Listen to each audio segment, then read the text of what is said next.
আসসালামু আলাইকুম। আমার নাম নিশাত তাসনিম। আমি আলোর দিশা একাডেমির চতুর্থ শ্রেণীর ছাত্রী। আমি একটি বক্তব্য পেশ করছি।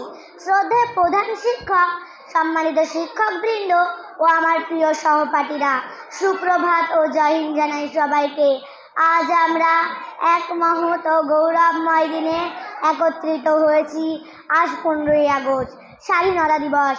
এই দিনটি কেবল একটি তারিখ নয়, এটি আমাদের ইতিহাসের গর্ব, আমাদের দেশের সংগ্রামের এক চিরস্মরণীয় দিন। 1947 সালে 15ই আগস্ট আমাদের ভারতবর্ষ বহু বছর ব্রিটিশ শাসন থেকে মুক্তি পায়।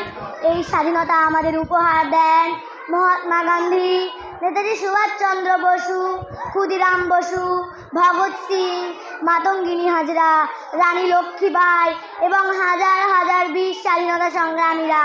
তাদের সাহস, আত্মত্যাগ এবং দেশপ্রেমের ফলে আজ আমরা মুক্তভাবে কথা বলতে পারি, লিখতে পারি, এমনকি নিজের ভবিষ্যৎ নিজের হাতেই গড়ে নিতে পারি। তবে প্রশ্ন হচ্ছে একটা, আজ আমরা কি করছি স্বাধীনতা মর্যাদা রক্ষায়?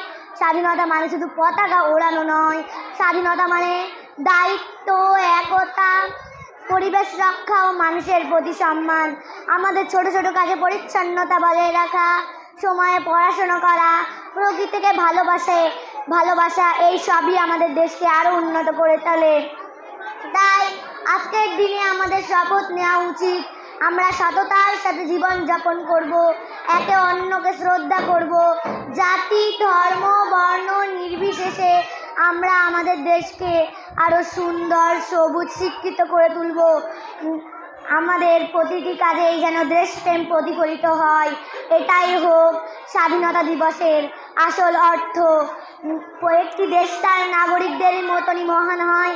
তাই আসুন আমরা এমন ভারত গড়ি যেখানে শান্তি, শিক্ষা, ভালোবাসার চিরসবুজ পতাকা ওড়ে। জয় হিন্দ, জয় ভারত।